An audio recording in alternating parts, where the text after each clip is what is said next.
Estamos de volta! Estamos de volta! Copa do Mundo X pra você, in your fucking face. Irmão, na tua cara, meu irmão. Que isso? Cara, se você não viu ainda os outros grupos, volte lá no nosso canal do YouTube que nós Pelo temos amor, sim. desde o grupo A, B, C, D, F, e nós hoje vamos fazer o grupo G. G de gostamos de Copa do Mundo X, G de Gabriel Feitosa, G de várias coisas boas na vida que você gosta Eu não de conseguiu fazer. pensar em uma coisa com jeito. Tem 100 coisas, mas eu posso falar essas coisas porque esse canal também é um canal da família, é um canal das crianças. Meus canal filhos da- veem esse canal. Isso é verdade. Filho, te amo. Filha também. Minha filha fica vendo lá. É verdade. Ok? Então estamos aqui para poder prestigiar vocês. Eu tenho que parar de falar com as pessoas da TV Quase porque eu já estou ficando igual a ele. Gente, hoje é dia de Irmãos Feitosos voltarem aqui para... Pois é. Estamos terminando, né, Gabriel? A primeira fase está terminando aí. Estamos chegando no final, né? A gente É. já avaliou aí a maioria dos grupos, tá faltando 2. A gente vai falar do G hoje. Daqui a pouco vai rolar o grupo H. E aí, vamos partir para a próxima fase. Galera, desculpa, minha voz tá um pouco ruim aí, porque o menino Ney tá dando trabalho na Copa aí. Eu dei umas gritadas aí doidas aí no jogo. Esse é o negócio. Copa do Mundo tá rolando. Provavelmente você está vendo esse jogo no momento mais à frente do nosso. A gente não sabe se o Brasil, nesse momento que você está vendo, já passou, se ele perdeu. Tomara. É um momento triste, né? Enquanto nós gravamos esse vídeo, o Brasil ainda está na Copa. Né? Sim. Tá avançando aí. Então, estamos Tá? felizes. Estamos felizes, mas vamos ver pro futuro aí. Hoje vamos analisar o grupo G, que compõe aqui quais países, Thiago? Dá aquela analisada Cara, pra gente. esses países são, né, o exemplo clássico da heterogeneidade, né? Se tivesse que... Opa, caiu aqui uns instrumentos aqui no nosso estúdio.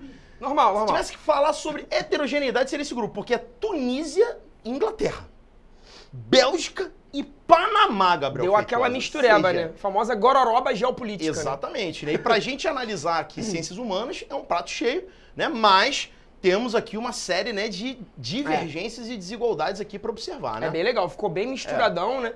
Ao contrário de outros grupos que até colou alguns países que tinham muito a ver com história. Entre eles, esse aqui, Nada. existem algumas relações que, forçando a barra, a gente pode trazer, mas realmente ficou bem misturado. E é legal, né, analisar, né, trazer dinâmicas históricas diferentes, dinâmicas Sim. econômicas diferentes e tentar fazer comparações é um exercício bacana pra gente e pra vocês, né? Só lembrando pra vocês rapidamente os 5 critérios da Copa do Mundo X, Isso aí, tá aqui. que são o PIB, que é o Produto Interno Bruto, o Índice de Gini, que avalia a desigualdade social, o IDH, que é o Índice de Desenvolvimento Humano, a taxa de desemprego e a taxa de exportação. Vamos pegar esses 5 critérios e avaliar esses 4 garotões aqui. Exato. E ver quem vai pra segunda fase. Quem vai falar é o Canarinho Pistola, que é esse menino boladão que está sempre conosco nas Exatamente. nossas aulas aqui. Pistolando muito. Os nossos episódios. Vamos Então, analisar lá. o PIB aqui então, galera? Beleza. Comparar o PIB aqui de Tunísia, Inglaterra, Bélgica e Panamá. Bom, a gente tem aqui no caso a Tunísia apresentando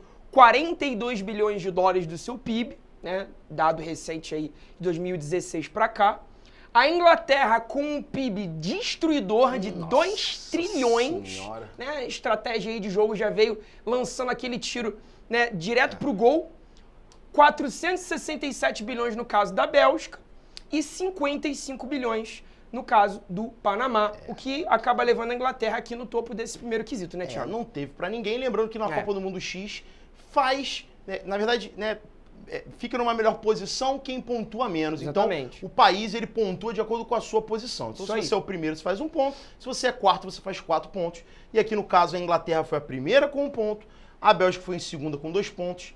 Panamá em terceiro com 3 e a Tunísia em último com 4. Aqui, realmente, uma diferença avassaladora de tamanhos econômicos entre esses países, né? A Inglaterra, né, que já foi um dos maiores impérios do mundo, até hoje é uma das maiores nações do planeta. Sem dúvida. É o 5º PIB do mundo até hoje, né? A Bélgica, que é um país muito importante, né, dentro da União Europeia, tem ali um papel de liderança, inclusive a sede da União Europeia está na Bélgica, né? Agora, né, Panamá e Tunísia são economias muito pequenas, né, Gabriel? Tunísia ali é um país no norte africano, né, ligado ali a um contexto, né, da região do Maghreb, grande exportador de frutas, né, tem aquela relação com o mar Mediterrâneo.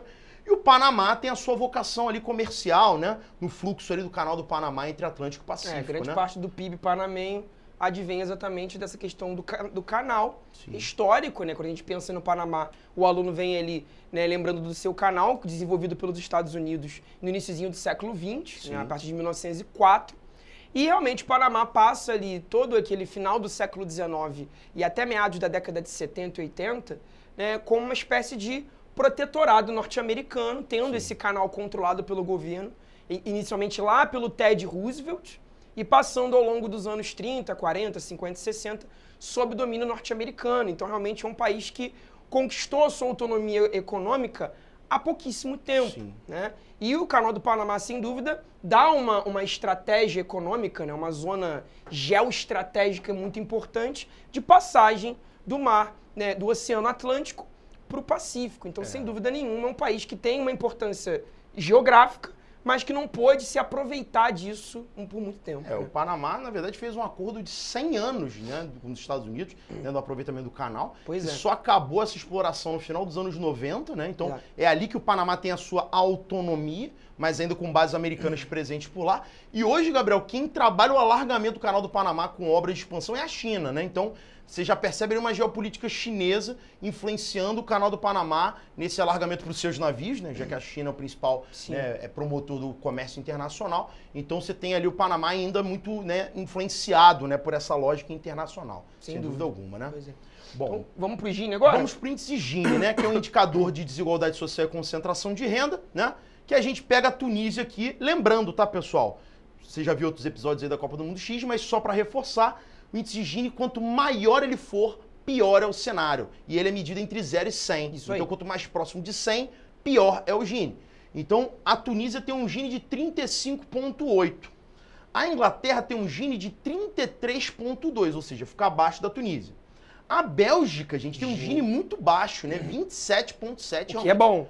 Que é muito bom, significa, né? Que tem pouca desigualdade. Ou seja, tem pouquíssima desigualdade. E o Panamá, como é tradicional, a gente já falou aqui em outras aulas, dos países latino-americanos, tem um Gini muito alto relacionado a essa estrutura colonial. O Gabriel pode falar sobre isso. Os países latino-americanos apresentam historicamente estruturas de desigualdade social, né, Gabriel? Isso é uma marca da América Latina, né? Isso é muito clássico, né? É muito interessante porque essa é a primeira Copa do Panamá, né? E acaba sendo a primeira Copa X do Panamá. Do Panamá, sim. Aí você vê como o contexto do esporte acaba influenciando na gente aqui, né? Pelo fato do Panamá estar participando, a gente tem essa oportunidade de analisar o Panamá, o que não deu para fazer na última Copa e em nenhuma outra Copa, né? E é legal porque a gente, né, dá oportunidade para países periféricos serem analisados. Sim. O Panamá ele vai pertencer a uma região da América Central lá, colonizada pela Espanha, né, que é o vice-reino de Nova Granada. Mesmo depois da independência, o Panamá foi uma região ainda pertencente à Colômbia.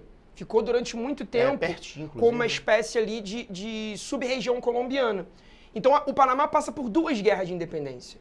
Primeiro contra a Espanha, depois contra os colombianos. Caramba. Então realmente isso vai levar ali uma marca de claras desigualdades sociais, concentração de terras, concentração de renda, e como esse contexto ali do canal também vai dar, né, todo esse domínio imperialista sobre o país, fica pior ainda, né? Você vai relacionar, galera, o domínio americano lá àquela política do Big Stick. Um aluno que gosta um pouco de história dos Estados Unidos lembra. O Big Stick vai ser desenvolvido pelo presidente Roosevelt, o primeiro Roosevelt, né? O Theodore Roosevelt. Nessa política do grande porrete, de estabelecer domínios mais violentos. Então você vai ter a ocupação da Marinha americana no Panamá. Mesmo o caso da Nicarágua também, que vai ser ocupada, e Cuba, que é obrigado a assinar um acordo lá, que é a Emenda Platt.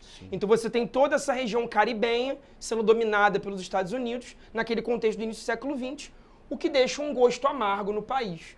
O caso da Tunísia, que não tem um Gini tão ruim, mas é um Gini também complicado, né, 35,8, é uma antiga região, né, que tem um passado glorioso. A Tunísia, lá no período da Antiguidade, foi palco do grande império de Cartago. Os alunos que lembram de história romana, de repente, podem fazer uma relação legal aqui. O Império Cartaginês, né, desenvolvido lá por Aníbal, que entrou em conflito com os romanos naquelas chamadas guerras púnicas na Tunísia, norte da África. Então tinha tudo para ser uma grande região de comércio, só que acabou perdendo a guerra com os romanos, um grande domínio sobre aquela região. Depois a Inglaterra vai ter o domínio sobre a Tunísia, então há uma relação histórica entre eles, e a França, no final do século XIX, vai colonizar. Então, realmente isso vai gerando um quadro, né, de pobreza, de miséria, de exploração. A independência da Tunísia veio apenas nos anos 70. Sim, né? E aí você percebe como, né, são frágeis essas economias e os cenários socioeconômicos acabam repercutindo nisso, né? Sim. O que a gente vê no índice seguinte, né? Quando a gente vem para o IDH, que é o Índice de Desenvolvimento Humano, você já percebe a Tunísia com 0,725 de IDH, que é o IDH médio, Aí a Inglaterra com 0,910, o IDH altíssimo, perto da perfeição. Ignorante. O IDH da Bélgica 0,896, também perto de 0,9, que é muito alto.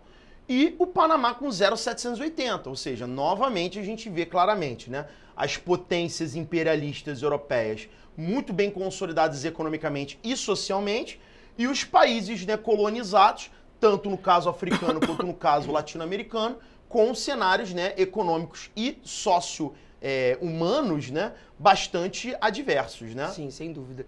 E a questão também de países mais antigos. A Inglaterra é o país mais antigo da lista. Sim. Formação inglesa, Estado Nacional Britânico, 1485, com a Guerra das Duas Rosas e tal. A Bélgica vai se formar bem depois. A Bélgica não é considerado um país europeu mais jovem, no final do século XIX, né? Seria ali do contexto do Congresso de Viena, de 1815. E realmente era uma região que pertencia à Holanda, parte dela, né? Ali dos Países Baixos, e também a outras pequenas repúblicas, como o caso da Suíça. Sim. Então, a Bélgica é uma república muito jovem, muito nova. E tem um nacionalismo esquisito, né, Thiago? Sim, pessoal. Porque internamente a Bélgica tem ali uns probleminhas, não é dos isso? valões, né, de Flandres, né? Você tem uma divisão interna, né, linguística, né, dos flamengos, né? Pois é. Então, né, assim como uma série de outros países europeus também, como a gente vê o caso da Espanha, né, que apresenta uma fragmentação interna até por um passado, né, de raízes nacionalistas já fragmentadas, né? A Bélgica apresenta esse mesmo cenário, mas é um país que, por outro lado, né, Gabriel, dentro do contexto ali pós-Segunda Guerra Mundial, se apresentou com muita força, né, com o Plano Marshall, né, com toda a assistência ali que o Ocidente vai dar à formação do mercado comum europeu, né, vai se consolidar naquele bloco a partir do Tratado de Roma e vai crescer muito economicamente. Então vai ter os substratos ali necessários para poder evoluir, né? O que a gente não percebe, né, nos países, né, que foram colonizados nesse passado, né? Então há sempre essa coesão, né, de desenvolvimento nas superpotências, o que a gente não percebe nos países mais pobres, né? E que ficam com esses índices mais dramáticos, né? Aí a gente vem para o desemprego aqui, que é um outro indicador bastante polêmico aqui nas nossas apresentações. Desemprego da Tunísia, Gabriel, é elevadíssimo, né? Um dos maiores que a gente já viu aqui. 15,4%, é algo gritante. E aí você vem para uma Inglaterra com 4,1%, que para um contexto, né, pós-crise europeia é muito bom, né? Muito bom. Excelente. A Bélgica com 6,4% e o Panamá, surpreendentemente, com 4,5%, né? Então, para a América Latina tem uma média bastante baixa, né? Até rolou uma pergunta outro dia num comentário, né, no outro vídeo, qual é o índice de desemprego que é considerado bom? Né? Ideal é não ter, mas enfim, o Banco Mundial, a ONU, vai assinalar entre 4% e 6% como índices seguros. Claro, isso vai depender da dinâmica geohistórica do país, vai depender das questões internas. Se o país sai de um desemprego de 15 e consegue cair para 9, isso é considerado um bom avanço. Melhoria significativa, né? Tem sempre que comparar com os índices anteriores, que é uma maneira mais interessante de analisar o desemprego. Né? E lembremos, né? A Tunísia está numa região do norte africano que passou recentemente pela Primavera Árabe, que constituiu uma série de movimentos revolucionários que desestabilizaram fortemente a região. E a economia se encontra ainda muito instável, né? Com uma série de guerras civis, uma série, né, de movimentos ali bastante conturbados, o que faz com que, né, a estrutura econômica ainda esteja muito abalada e por isso esse desemprego, né, se apresente ainda muito forte, muito alto, né? É um contexto que tem que analisar, né? Primavera Árabe como um grande processo de revoluções no norte da África, pegando um pouco das redes sociais como palco, né, de reivindicações, e a Tunísia se insere nesse contexto e realmente está ainda pegando a rebarba daquele elemento. Que é um fenômeno, né, bastante, né, importante na região. E para a gente fechar, exportação. Taxa de exportação, quanto que cada país exporta por ano. Aí a Tunísia exporta uma média de 15 bilhões, né? Pouquinho, né? Bem pouquinho. A Inglaterra, 374 bilhões, realmente uma coisa bem impressionante, né? A Bélgica com 324 bilhões de exportação. Aqui é interessante perceber, né, que a Inglaterra tem um PIB bem maior que o da Bélgica, no entanto, a exportação das duas ela é bem parecida, né? Então, percebemos que a Bélgica tem percentualmente uma vocação exportadora até maior que o da Inglaterra. E o Panamá com 8,8 bilhões apenas, né, de exportação. Lembrando que o fluxo de passagem do Canal do Panamá não é considerado exportação panamenha, né? Exatamente. A exportação direta da economia do Panamá é bem baixinha, né? E a gente tem a liderança da Inglaterra, segundo caso belga, terceiro a Tunísia e em último lugar aqui o Panamá. O Panamá. E aí a gente vai ver como que fica esse Vamos ver embate esse resultado no aí, final, né? galera. Vamos ver Como é esse que resultado aí. O placarzinho do nosso jogo aqui do grupo G. Vamos lá. Opa! Caraca, a Inglaterra destruiu, né? Nossa A Inglaterra Senhora. veio Acho que a com Inglaterra aquele foi que marcou tirambaço. menos pontos, né? Veio, aqui, né? Nossa, eu nunca tinha visto. É. Apareceu outro país marcando 6. Aqui eu já vi com 7, agora com 6 é a primeira vez. A Inglaterra destruiu aqui, acho que né? teve a melhor campanha da primeira fase até agora, né? 6 pontos, então ficar na liderança do grupo, né?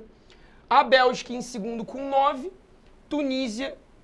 Panamá lá em com terceiro, 16, com em 16. terceiro, e a Tunísia fica, de fato, em último, acho que com a maior pontuação. Não lembro de ter Acho visto que a ninguém Tunísia mais. deve ter sido. Aqui a gente que teve o melhor país de todos E o tivemos pior. o pior país de todos, né? Realmente Absurdo, né? é o grupo Realmente. talvez mais discrepante, né? E onde a gente percebeu a maior desigualdade entre os participantes, né? E fica claro aqui, né, a vantagem desses dois para a segunda fase, que parece que vai ter um embate ali muito Canarinho. forte. Canarinho, Balança. aí, ó. Inglaterra em primeiro, Bélgica em segundo, avançando para a próxima fase. O negócio vai ficar doido, né, Thiago? Cara, a próxima fase tá só com uma galera. tem gigante Só na tem gigante. segunda O fase. bagulho tá sinistro. Eu tô ansioso Tá que essas oitavas de final, que eu fico até arrepiado, porque o negócio vai ficar esquisito Vai ficar e tem doido. mais critérios, a gente vai adicionar mais coisas. E, vamos cara, mudar. Se tiver um critério maneiro pra indicar, indica aí, um critério, né? A hora é essa. Às vezes tem dificuldade de achar, né, de todos os países, mas a Sim. gente vai tentar. mas a hora é essa, entendeu, gente? Enquanto tá rolando a primeira fase, você tem a chance de votar e ir postando aí. isso Ó, aí. eu quero isso, eu quero aquilo. Vai lá no Instagram, que essas tabelas estão sendo postadas lá, se Sim. você quiser pegar os dados, analisar com mais Arroba calma. Projeto XEDU no Instagram, Isso vai aí. lá, segue a gente. Ou então deixa o comentáriozinho aqui no vídeo no YouTube, Exatamente. que a gente vai pegar, considerar todos esses elementos. E na segunda fase, quem sabe esse critério vai entrar aí como um dos preferidos aí pelo nosso, né, pela nossa análise aqui, beleza? Perfeito, galera. Galera, Até a próxima, então. até o próximo embate, fica ligado aí que Beijo. tem ainda grupo H, ó, tem mais Bagulho tá Copa bom. do Mundo X, fica ligado que as emoções não param. Valeu, galera, forte abraço. Valeu.